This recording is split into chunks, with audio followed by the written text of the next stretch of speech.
berarti yang paling muda, Mbak. Ya. Iya, yang paling muda. Monggo Mbak Anggun, ini Mbak Anggun tadi akan bersama kita membahas tentang peningkatan IPM melalui pendidikan yang berkualitas. Luar biasa, ini juga para pemeduli pendidikan juga, walaupun berada di Kabupaten. Monggo Mbak Anggun. Sudah Mas di kemiskinan ya? Bismillahirrahmanirrahim. Ya, okay. Assalamualaikum warahmatullahi wabarakatuh. Waalaikumsalam. Yang kami hormati Bapak Kepala Dinas Pendidikan, Pemuda dan Olahraga Kabupaten Banjarnegara. Yang kami hormati Bapak Bambang, nama baru Pak, BPS dan Ibu BPS dari Komisi 4 Kabupaten Banjarnegara. Terima kasih atas kepeduliannya yang luar biasa. Ini tadi Bapak sudah menyampaikan banyak hal dan ibu-ibu narasumber dan yang kami hormati Bapak Ibu sekalian peserta FGD hari ini. Ini kami kebetulan paling terakhir ya menyampaikan materi dan ternyata sudah banyak sekali yang disampaikan dari IPM yang kami rencana akan kami sampaikan ternyata sudah dikupas habis. Sudah dikupas habis oleh Bu Ratna dan tadi lebih lengkap lagi oleh Pak Bambang. Kemudian terkait dengan profil pendidikan juga sudah disampaikan oleh Pak Teguh Handoko, sehingga kami mungkin nanti tinggal melengkapi. Dan sebenarnya tadi jujur saya di depan itu ngelap keringet terus tadi saya kata apa ya ini menyangkut perencanaan kan gitu ya. Tapi yang kami tunggu-tunggu rekan kami, bukan rekan kami, mitra kami dari BPKAD ini selaku eksekutor dari sisi penganggaran tampaknya sampai dengan pukul 11 belum hadir. Jadi kami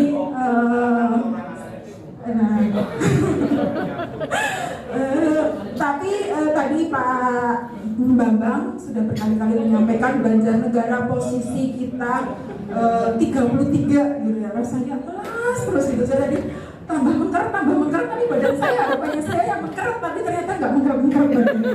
Nah tadi saya minta Pak Narto untuk menampilkan ini terkait dengan kemiskinan ekstrim ini yang bisa kami banggakan di sini. Tadi sedikit Ibu Kepala BPS karena sebenarnya ini yang melakukan survei adalah dari BPS, tapi tampaknya belum banyak pertemuan yang untuk penyampaian ini, jadi kami mohon izin Ibu untuk bisa menyampaikan. Bisa dimunculkan Mas, kemiskinan.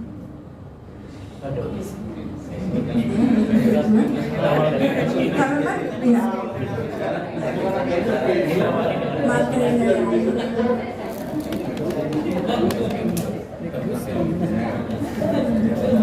yang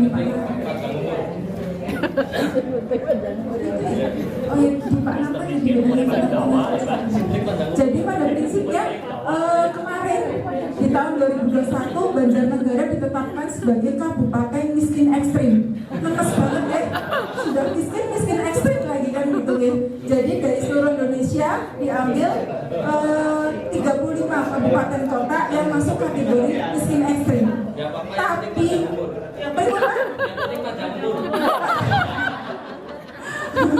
itu hasil penelitiannya Pak Narto. Nanti perlu pembuktian Mbak. Nah terkait dengan kemiskinan ekstrim ini Bapak Ibu sekalian, kemarin setelah Kabupaten Banjarnegara melakukan intervensi ya, dengan Pak Nur Tamami, kebetulan beliau itu selaku Kadinsos, kita berkolaborasi bagaimana untuk melakukan intervensi terhadap desa-desa yang masuk kategori miskin ekstrim. Dari situ ternyata alhamdulillah Banjarnegara yang tadinya posisinya kita di posisi 3,95 kalau misalnya ini belum bisa dibuka ya Mas, 3,95 kita turun menjadi 1, sekian dan Banjarnegara alhamdulillah kali ini di posisi 15 se-Jawa Tengah, dalam artian kita masuk zona hijau, tidak lagi zona merah. Dan kita dibandingkan kabupaten tetangga seperti Kebumen, Purbalingga, Banyumas, Wonosobo, yang lain kemiskinan ekstrimnya meningkat. Nah khusus Banjarnegara itu naik. Nah tepuk tangan.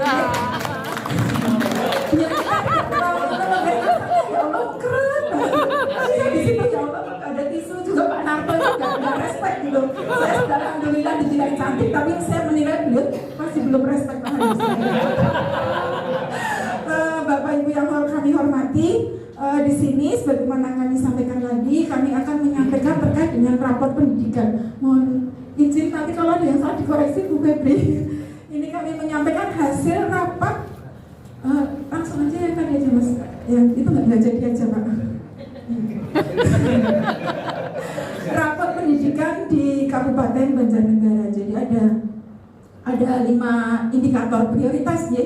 Di sini hadir Bapak Ibu penggerak ya, guru penggerak. Jadi sebenarnya kalau saya menyampaikan di sini tuh, bocah ini baru ngerti. Saya juga memang baru tahu kemarin, tapi ya karena ini tugas Ibu Bapak Ibu, jadi kami harus menyampaikan bagaimana rapor pendidikan di Kabupaten Banjarnegara, apa yang perlu untuk dilakukan perbaikan. Karena apa? Rapor pendidikan ini sebagai dasar, ya, data awal bagaimana sebuah perencanaan. Jadi perencanaan itu di satuan pendidikan nanti bisa dilihat dari masing-masing rapor pendidikannya. Satuan pendidikan Bapak Ibu nanti seperti apa gitu. Nah, itu dilihat dari slide nomor 6 kalau nggak salah. Itu sebagai dasar bagaimana Bapak Ibu melakukan perencanaan di sekolah Bapak Ibu sekalian. Dan kami ucapkan terima kasih Pak Teguh, kemarin sudah ada pemberian penghargaan ya, waktu Gebyar profil pendidikan. Nah, di situ ada pemberian penghargaan kepada guru dan siswa berprestasi. Nah, harapan kami sama seperti dengan yang di provinsi kemarin, ada penghargaan kepada satuan pendidikan yang menggunakan profil pendidikan sebagai bahan dalam pengambilan sebuah perencanaan seperti itu. Next. Lagi, next. Ini profil pendidikan Kabupaten Banjarnegara berdasarkan rapat pendidikan jenjang SD dan SMP ya. Ada 5 indikator yang wajib menjadi prioritas, yaitu literasi, numerasi, perkembangan karakter, kemudian indeks keamanan dan iklim kebinekaan. Nah, bagaimana kita lihat satu persatu. Namun demikian sebelumnya,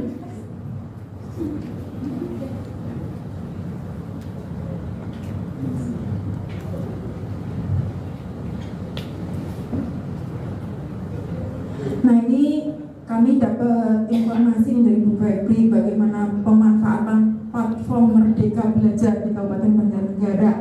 Ini di tanggal 2 Desember 2022, ini Banjarnegara lagi-lagi ya Bu, peringkat 34 waktu itu. Tapi alhamdulillah ini berkat kesigapan di bawah kepemimpinan Pak Teguh, dalam waktu 6 hari Banjarnegara bisa naik menjadi peringkat ke-28.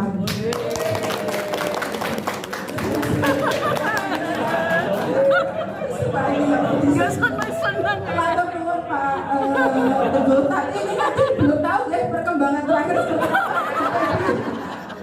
Dia akan lebih tahu karena ini kami dapat dari Bu Febri. Saya waktu terima ini saya udah senang ya Allah, alhamdulillah. Berarti dari satuan pendidikan di Kabupaten Banjarnegara ada tergerak hatinya. Nah, tergerak hatinya untuk mengisi, ya, mengisi tidak hanya bahasanya Bu Febri waktu itu Banjarnegara banyak tapi hanya lo cintok gitu, tapi nggak isi. Nah, itu nggak jadi masalah. Nah, itu nanti kami mohon, karena kami bukan dari bidang pendidikan ya istilahnya, mendalam pendidikan, tapi kami kulit luarnya dari Bu Febri menyampaikan seperti itu, sehingga kami mohon bantuan dari Bapak Ibu sekalian, monggo, karena ini tidak hanya sekedar lodging. Bapak Ibu sudah terdaftar di situ, maka ya itu akan menjadi penilaian Banjarnegara itu seperti apa.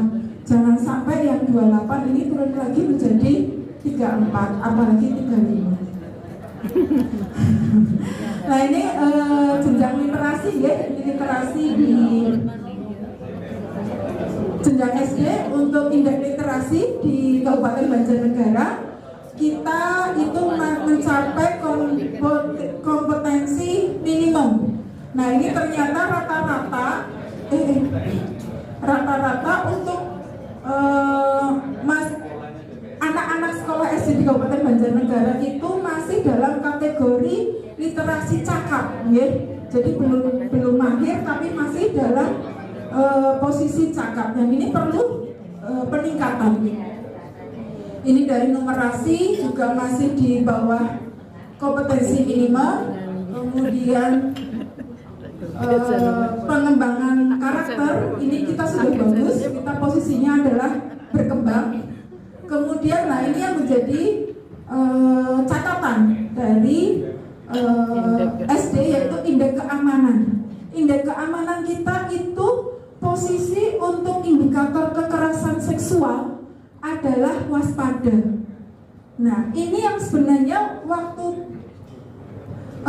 rapat itu menjadi pertanyaan bagi kami. Kekerasan seksual di sini maksudnya apa? Karena dari pembicara itu menyampaikan hanya anak didekati guru kemudian merasa tidak nyaman dengan istilahnya bersentuhan dengan guru itu sudah masuk dalam kategori kekerasan seksual. Anak merasa tidak nyaman, tidak aman, sehingga atau kekerasan seksual itu sudah menjurus kepada perbuatan yang lebih dalam arti adanya pemerkosaan atau lain-lain. Nah ini yang lebih tahu adalah satuan pendidikan Bapak Ibu sekalian.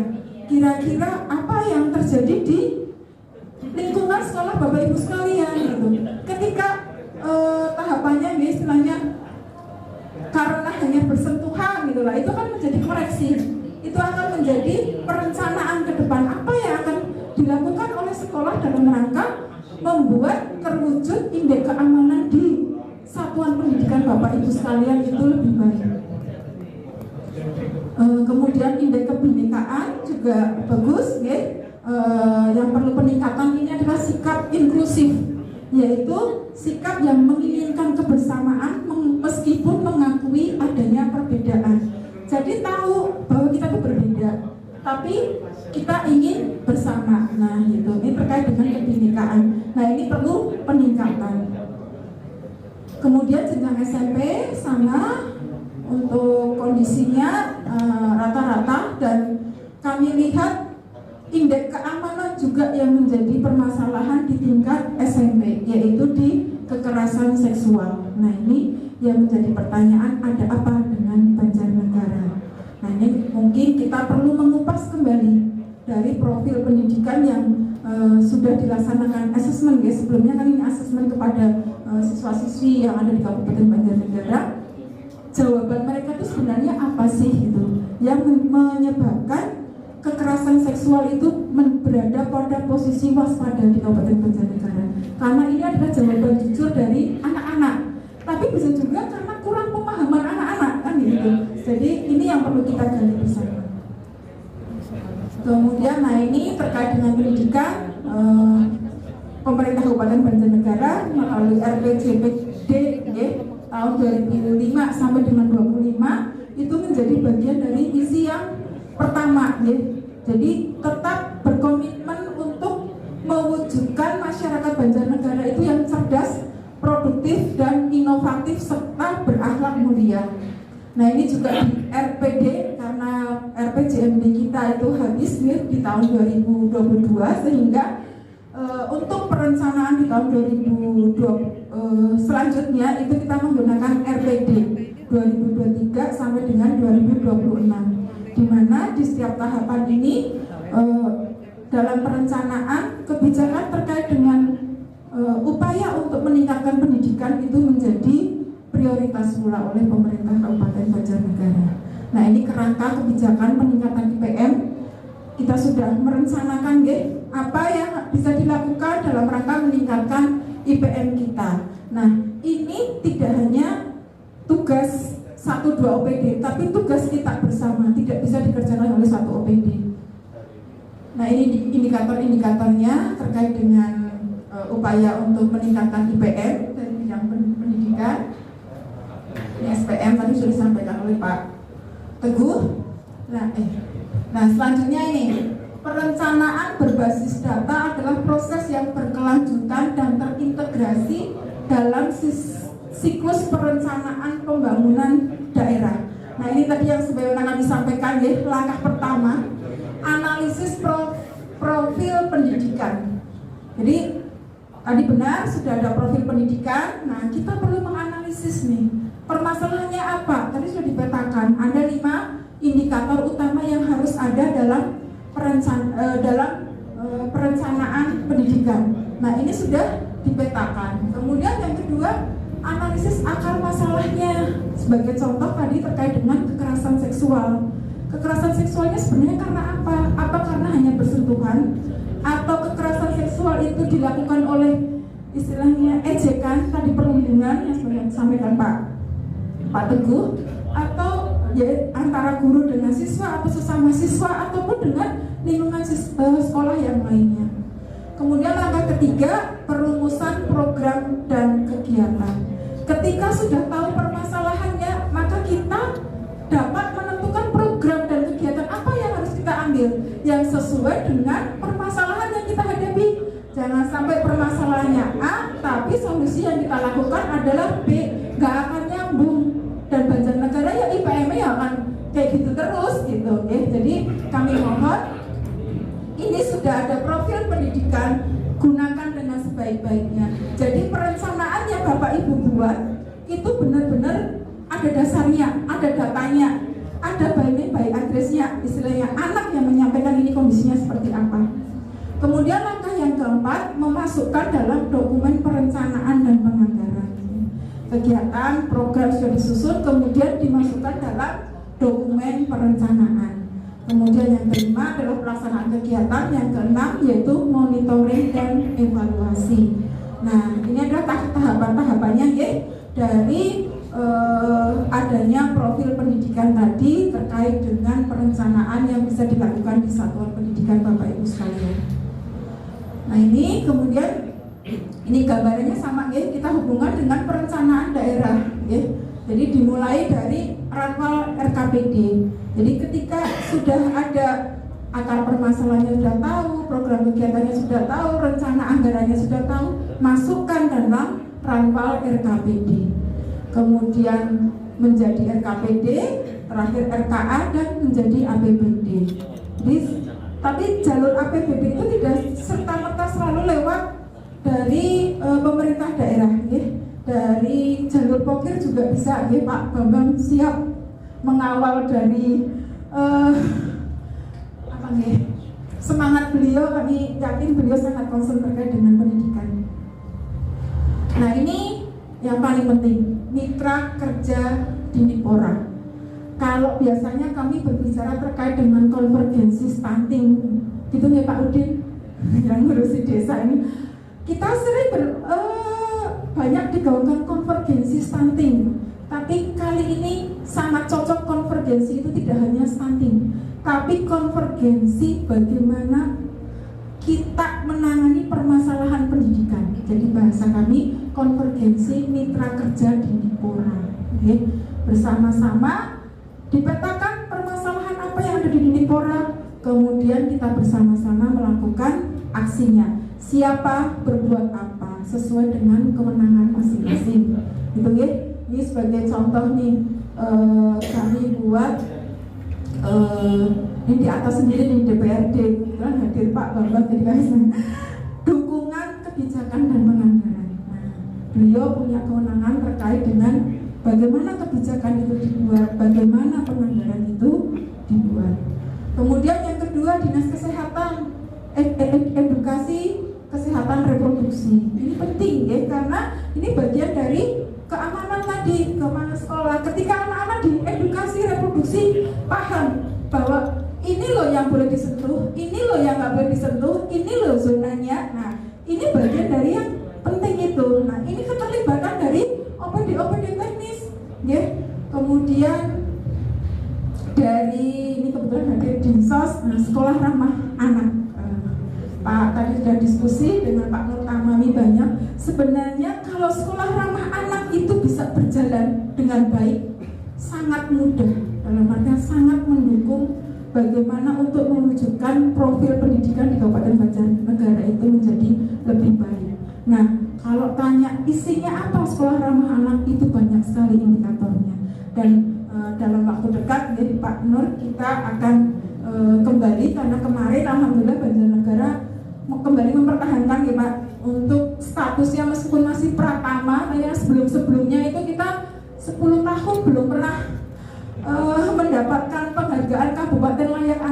termasuk juga Pak Bambang, terima kasih kemarin ikut menginisiasi ya dari Dewan bagaimana perda Kabupaten Layak Anak. Nah ini dari Pak Bambang gitu. Jadi memang ini perlu kolaborasi ke semuanya. Karena sekolah ramah anak itu di situ ada dari sisi keamanan juga, bagaimana jalur aman lalu lintas anak. Gitu. Bagaimana untuk anak itu di sekolah itu merasa aman, merasa nyaman adanya PKS seperti itu. Nah itu banyak hal yang bisa disupport dari nanti kegiatan sekolah ramah anak. Kemudian dari kepolisian juga terkait dengan edukasi bahaya narkoba, karena narkoba tadi menjadi salah satu indikator terkait dengan keamanan. Kemudian, nah ini terkait dengan peran CSR atau sekarang bahasanya TJSL, tanggung jawab sosial lingkungan. Nah, ini mohon izin juga Pak Teguh, kami sudah bersurat tapi dari Dinipora belum menyampaikan kepada kami, karena kami rencana tanggal 20 akan mengundang perusahaan untuk menyampaikan ini loh yang bisa digarap oleh perusahaan dalam rangka membantu OPD melaksanakan apa yang menjadi sasaran dari OPD itu. Nanti mungkin lewat TJSL ini kan tadi sekolah, ya, sekolah, kemudian nanti di Pak Nurtamami, ya, kami kemarin sudah komunikasi dengan Bu Yuli, rencana tanggal 20 kami akan mengundang perusahaan. Itu nanti salah satunya materi yang kami sampaikan, menyampaikan permasalahan apa yang ada di Kabupaten Banjarnegara yang bisa dibantu oleh TJSL, juga termasuk program-program apa yang bisa dilaksanakan yang berasal dari OPD teknis yang perlu support dari CSR, termasuk di Dukcapil. Ini ada hak identitas anak, tadi sudah disampaikan Pak Teguh juga bahwa ini salah satu anak itu juga punya hak untuk mendapatkan identitas. Nah ini nanti kolaborasi yang bisa kita laksanakan bersama.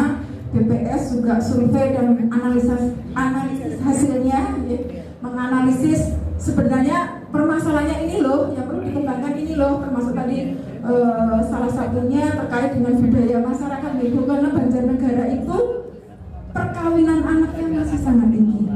Kemarin kami menanyakan ke Kemenak itu rekomendasi untuk perkawinan anak itu sudah sampai 600 di tahun 2022.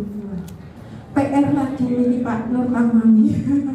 Nah ini masalah lagi buat kita. Nah ini sebenarnya yang perlu kita urai, karena perkawinan anak menyebabkan balita stunting yang nanti miskin, yang akhirnya pendidikannya rendah, ya saling berputar ini. Jadi seperti lingkaran setan. Kemudian disarpus, peran disarpus di sini juga sangat besar. Bagaimana untuk bisa mewujudkan literasi, ya? Tadi literasi kami minimum, ya. Nah, perpustakaan bisa melalui perpustakaan keliling, kemudian ada perpustakaan online. Meskipun di sini tadi sampaikan literasi itu tidak hanya sekedar membaca, tapi memahami apa yang ada di dalam buku itu. Alhamdulillah akhirnya dari BPKAD Sugeng Rawo. Assalamualaikum. Waalaikumsalam. Saya tunggu-tunggu Pak. Saya langsung sekali Pak. Alhamdulillah Pak.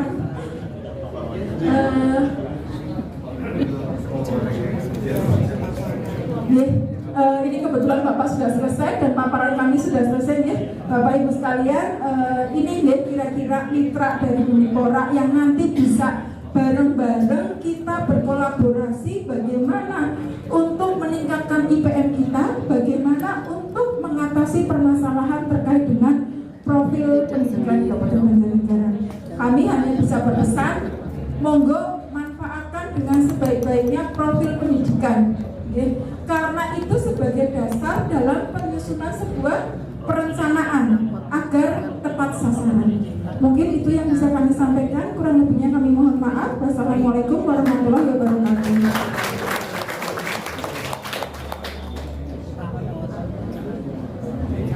Terima kasih Pak Presiden sama saya. Teman-teman semuanya, begitu tadi yang disampaikan dari Bapak Litbang.